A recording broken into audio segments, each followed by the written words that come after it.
Saudi हजुर एउटा छक्का बन्छ अनि एउटा दाल मटर अनि 5 को लड्डु दिनु न। एकछिन रोक्नु।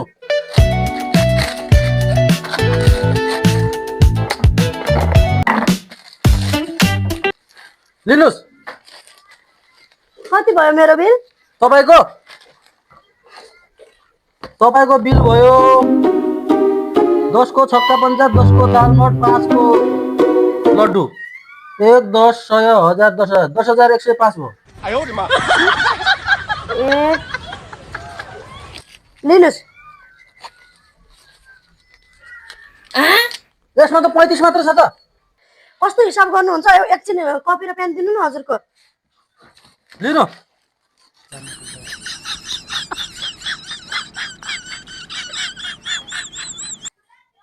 एउटा 20 को नोट अनि एउटा 10 को नोट अनि एउटा 5 को नोट, 1 10 100 1000 10,000 20,105 रुपैयाँ भयो हजुरको।